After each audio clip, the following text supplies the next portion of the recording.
Disclaimer. Remember, the views and opinions expressed in this podcast are those of the speakers and do not reflect the views or positions of any entities they represent. Hey, Nikki. Hi, Kimmie. We're back. We are back. Actually, with a bonus episode. I know. So Yeah. what are we talking about for our first bonus episode? Girl, we're talking about the 4th of July. Ooh, Independence Day. Independence Day. And, we are supposed to be celebrating. I'm going to have a lot of quotes. 250 years of freedom. Freedom. But you and I both know as melanated women, Black women, African-American women, that freedom in many, many, many, many ways is an illusion for those of us in this country. So that's what we're talking about. Yes. And, it was just this past weekend. So we kind of want to tell you guys how we feel about this holiday, this one in particular, and all the things associated with it. And, I think it's important to preface this discussion by saying a lot of people will say that because we have some comments and we have some criticisms, a lot of people will say, oh, they're not patriotic, And the thing is, one of the wonderful things that we should be able to do, according to our Constitution, is to be able to look at where we are now and to make some critical comments and to really engage in some discussions, right? We should be able to do that. That's a foundational tenet. Foundational tenet, absolutely. Our structure as a country, our beginnings as a country, escaping British rule, and the fact that criticism and protest was not allowed. That was a main reason, main purpose in establishing the United States as we kind of look at it now. And what we're celebrating that 250 years. And I think the MAGA movement has turned words, ideas, tenets upside down, turned them on their head. And speaking of the MAGA movement, they have really co-opted this whole idea of patriotism. Mm-hmm. Because when you see MAGA folks and you see them with the flags, and then you see like the actual policies that they're supporting, the actual policies are not policies that are consistent with the Constitution, with our Bill of Rights, with the freedoms that we have, supposedly, even though, let me correct that, the freedoms that we have in writing. Right? In writing. Mm-hmm. The promise of America. The promise. And one of the things that I read, and this wasn't my first time reading it, but I went back and I actually reread it. It was Frederick Douglass's speech, "What to the Slave is the 4th of July." Yeah. And this is when he spoke at Corinthian Hall in Rochester, New York. Mm-hmm. And he really just eloquently spoke about becoming this nation of freedom, and we have enslaved people. Mm-hmm. And so that is a huge... That's a contradiction in that. And a contradiction, right. Absolutely. Mm-hmm. Absolutely. And part of his speech where he talks about the 4th of July and quote is, "To him, your celebration is a sham." Talking about to him, meaning the slave, the enslaved, your celebration is a sham. Your boasted liberty and unholy license, and your national greatness a swelling vanity. And so, we're still living and feeling that now, that the promise of America, after 250 years, they still haven't made, the promise of America has not been fulfilled. Right. And when we look at statistics about where people are, the whole anti-DEI piece, we could have many episodes about that. Because when we talk about freedom and being able to, the whole thing about pull yourself up from your bootstraps, there are still folks out there that will just look at me. They won't even listen to what I have to say. They won't even look at my accomplishments, but they will just look at me and make some statements about me being less than. or Mm-hmm. equating my skin color, equating my gender, Mm-hmm. you know, equating who I am Mm-hmm. based on my appearance and my Yeah, and we physicality. talked about race in a Yeah. prior episode where we really got deep on Yes, race and what it means and what it is, and that it's this construct, it is a and that construct. construct is woven Mhm. into the fabric of what this country is. Right. And I just saw a clip of what's her name from Good Morning America, Oh, the black woman from oh, Pastor. Robin Yeah, Robin. So Robin Roberts. Robert, yes. Yeah, and George Stephanopoulos, they were interviewing this family. I think it was a mother and a daughter. They are the first people to have been connected ancestrally to a person who built the White House. Oh, wow. A black man Yeah. who actually built a part of the White The House. White So House was built they, by slaves, by Mhm. enslaved people. And I think this was the first time they were able to actually connect Yeah. through genealogy Mhm. that these two ladies are descendants. Ooh, I know. And I know you are in I just had a huge storm here, and I know just hearing the lightning, it's like, "Ah!" Kind of. Yeah, I'm in Atlanta, so oh my gosh, this way. Yeah, so they were able to connect, identify descendants of a person who did actually build the White House, right? And so this country is, built on the backs of enslaved. Racism is woven into the fabric where we have this constitution and these ideals that fly in the face of what actually built this country. Absolutely. And you know what, Kimmy? I was really curious because I said, we know that enslaved folks built this country. We know that the Free labor, labor. the actual value of that labor really built this country. And and I don't want to leave out, like, for example, other racial and ethnic groups who also contributed to it. I looked up, I said, well, you know what? How much labor are we talking about? And Mm-hmm. so the smallest amount is 3 billion. Mm-hmm. But when we think about the value, like thinking about The today's 1860. value, yeah, yeah, when we think about today's value, we're talking about trillions of dollars. Mm-hmm. Trillions of dollars. Because think about it, when you had enslaved folks and people didn't have to pay for them. And there were certain plantations where the people who owned the people didn't even provide the adequate food or Yeah. shelter. Yeah. And I just want people to think about this, like, those of us who are business owners out there, just imagine if you didn't have to pay your employees. Yeah. And And not only when not paying them, but you Mhm. don't have to enforce any of the rules about safety Yep, or break time. anti-discrimination or any of that stuff. Mhm. You could just have a free for all. You could just treat people the way you want to treat Mhm. them. You don't have to Mhm. worry about paying to have the safety mechanisms there. Right, right, right. And Yeah. so you talk about the success of this country. The success of this country was built up. That's why we say it's built on the backs of the enslaved, because the economic value Mhm. added to the development and progress of the country as a whole. Yes. Like you can't ignore that, and we're not going to ignore it. Right.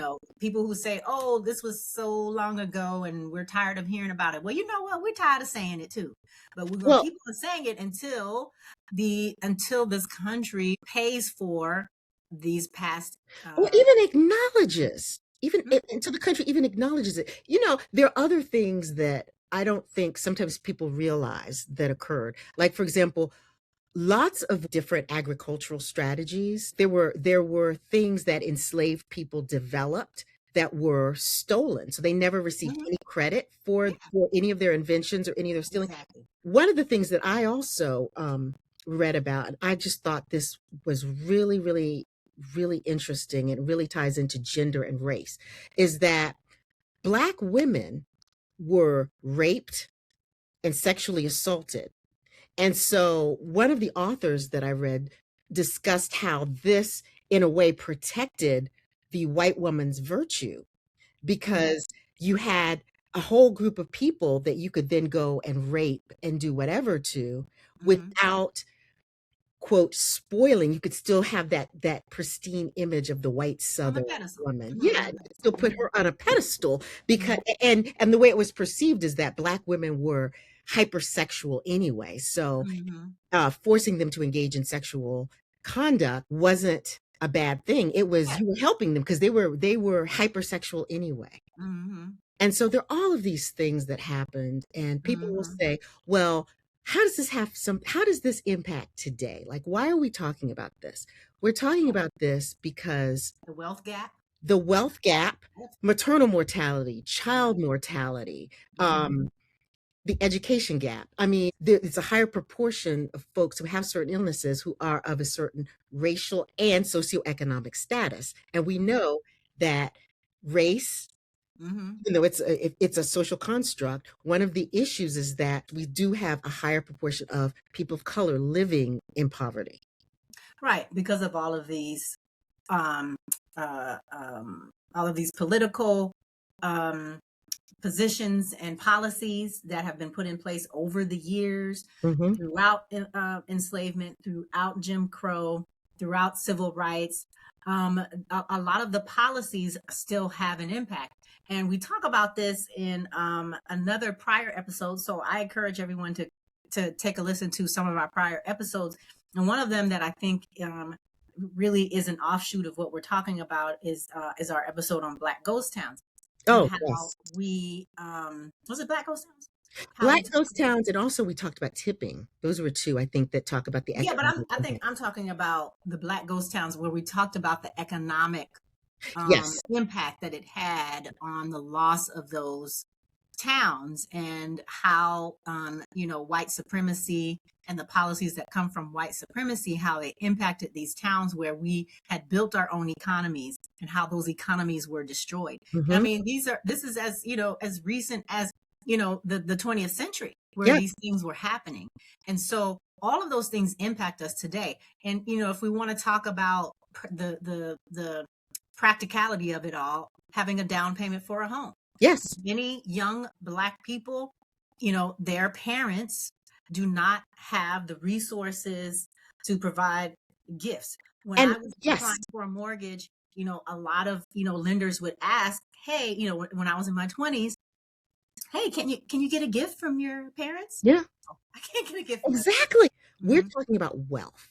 That's what we're Right. talking It's about. a We're wealth not, gap. it's Right. there's a Hmm. wealth gap. The wealth is about what do I have at my disposal? What has my family passed down to me that could Hmm. then be used to better my circumstances? And Hmm. the truth is, for many Black families, if your immediate family was enslaved Hmm. and they struggled Yeah, to just get to by. afford their Hmm. basic necessities or even just a little bit more, you're still not building Right. Right. sustainable wealth that can then be transferred to future generations. And that's what we're talking about when we And to talk give the future generations that leg the up. leg up. Yes.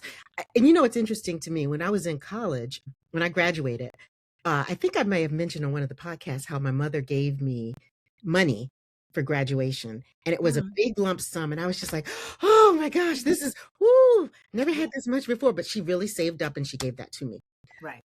My classmates, when they spoke about how much money their parents and their Hmm. family gave them, I didn't Hmm. open my mouth because what they got was like 10 Hmm. times as much as I did. Yeah. People were New gifted cars. houses, new Yeah. cars, people were gifted the And down we're not payment talking. for their And we're houses. not talking like your 1995 Civic.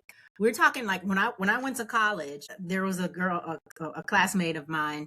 She was really sweet. She was a really sweet girl, but her parents had gifted her a Lexus, and it wasn't a little sporty. It was a big body Lexus. Yeah, So those are the things that we're talking about yeah, when we talk about the history of this country. And I know this is our bonus episode. We could talk about this forever. And forever. we have so many different prior episodes where we talk about different aspects of our existence here in this country, and what it means to be in this country, and what Independence Day really means or does not mean. Heavy on the does not mean. We talk about the Voting Rights Act. We talked about that in a prior Mhm. episode. That's what's going on now. We're talking about the anti-DEI, where 300,000 or so Black women lost jobs, Jobs, yeah, really yeah. because of because they are Black. Like, we're not going to sugarcoat it. Like, Mhm. that's what happened. Or the policies, the way that they apply to, however they try to, clean it up, the disparate impact that it had On was men. on Black women. And And you so, know what, Kimmy? mhm, The interesting thing is they are rehiring for some of those positions mhm, because they're figured out that they fired people who were doing positions that could not be absorbed by yeah, other people. yeah, So of now they're course. rehiring and they're saying, oh, anti-DEI now. Hmm. And they've changed it so that Those are dog companies, whistles, by the right, way, and for companies are things like not that. recording the race or gender of the people in their, because once upon a time, the Department of Labor Hmm. Hmm. would collect information on the race and gender, ethnicity of people in companies, I believe, larger than a certain number, larger than 50 or something like that. They're not Hmm. doing that anymore. Yeah, of And course. so that means that you could have companies that don't have any Yeah. blacks or any other Women. minority or Mhm. underrepresented Yep. groups. Hmm. And, you know, They're gonna FAFO. They're gonna yeah, F around and find out. they're And going people to have do already that. been doing that. People have already been effing around and finding out. Absolutely. Um, and and then we talk about this, this 250-year celebration. And once again, if for the question that you said people pose, oh, how does that impact us now? This is so long ago. We're still talking about the things, and you still have cowards marching in Washington, and I call them cowards because they have on masks. Because they have masks. They did not, in 100 They know what they're plus doing wrong. They know what they're degree doing is wrong. weather. Yeah. They Hmm. had masks on. Yeah. Masks Hmm. on, and also the gate. What are they called? The gaiters. I don't know. They had fully covered, and Yes. so that any tattoo or anything was Mhm. covered. And I'm thinking, Identifying. and I just had to laugh.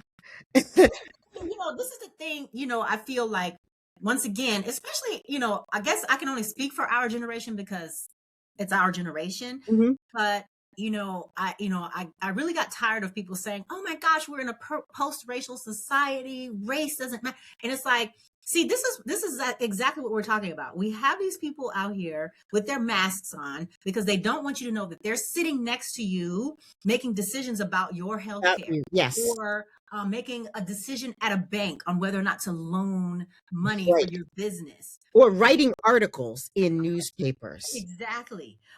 Or just being your neighbor. or your Um, doctor.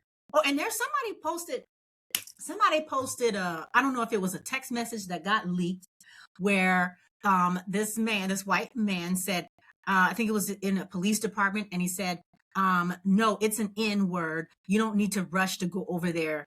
It was like a 911 call. It was a Wow, 911 call. And it was like, wow, oh no, you don't need to rush because it's an N word. yeah. That's what we're talking That's about. what we're talking about. And and the thing is, people are saying, okay, well, why are black rage? Hmm. And the thing is, I want to reframe that. It's not black rage. Hmm. It's really black people opening their eyes and Hmm. being awake and Woke. seeing, yeah, being woke.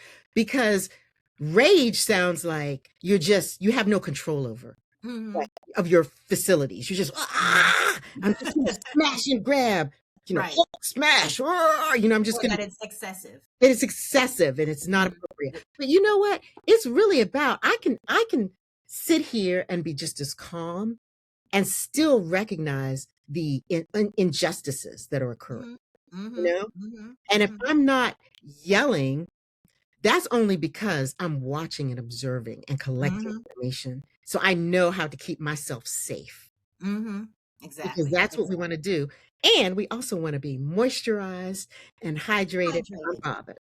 and unbothered. Right. Yes. And what did you think? And what did you think about the quote unquote celebrations Oh, of the 250? Now, and let me just say this, right? So this guy, you know, so the guy at 1600 Pennsylvania decided that he wanted to shoot off like 800,000 fireworks, and and now now the city is suffering from smog Yes. from the daggone Smog fireworks. Fireworks are really bad, so bad for the environment. So if you're going to have a fireworks display, you have to put some things into place to make sure you don't have this smog and that you're not harming animals. And you just have to be. Anti-intellectualism. Yes. Like they Yes. just like with the reflecting pool, like they just do stupid stuff Yeah. because they have made intellectualism, a bad thing. Yeah. They've Because they're not. they're They're not not exactly. intelligent. They don't have the capacity to really think deeply about topics and to support science. Because if you had a scientist and you ask them, okay, how can I have this reflecting pool? Like, what's the way to keep the water clean and everything? They would tell you.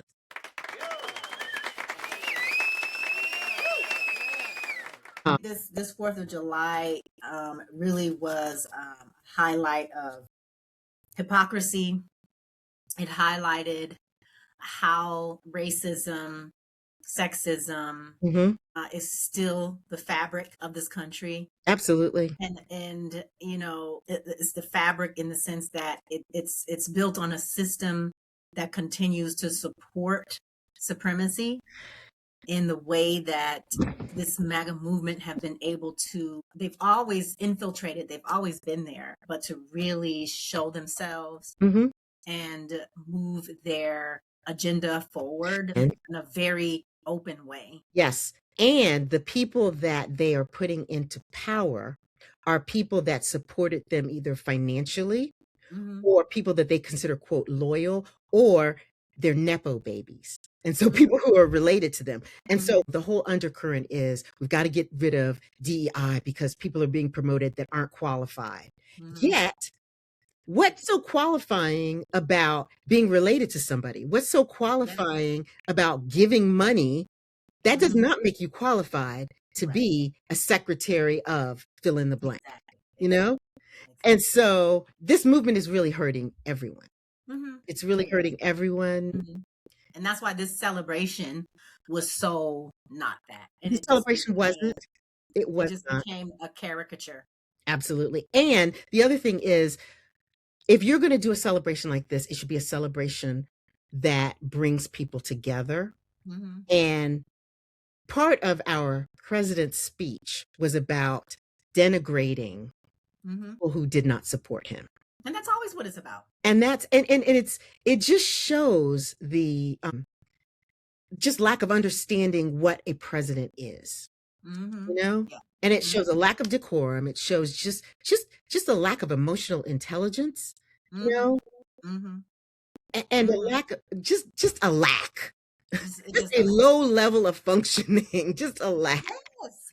Low vibrational. Low vibrational. I love it. I love it. It's definitely It's giving low vibrational. It is giving. Look, it is giving low. Giving low vibrational, as the younger Gen Zs would say. So, I wanna close out our bonus episode with a question. Where is Mitch McConnell? You know what? Where is Mitch McConnell? Where is Mitch McConnell? This is not. Okay, last I heard, he was in the hospital, right? Yeah. Where is he? Is he in the hospital? I think they are weekend at Bernieing him. Oh, because this is what somebody, because they were saying based upon election rules in Kentucky, and that they don't want the special election because they don't want Thomas Massey, I think is his name, to be able to campaign for his vacated or vacant. Oh, and Thomas Massey, I believe he was the one who he's been the most vocal Republican, I think. Trump was upset with him because of some things that he did. Oh. Okay. Yeah, he's been a really vocal Republican in light of the fleecing and scamming of this country. And so, of course, they don't like him. But yeah, and then he and people don't know where people have not been in contact with him. Yeah, people who should be in contact haven't been in contact with him. Yeah. So all right, happy birthday, America. Blow out your candles. Blow out the candles. Blow the candles out before they burn everything down. And they are in process of burning it down. Burning it down. And you know what?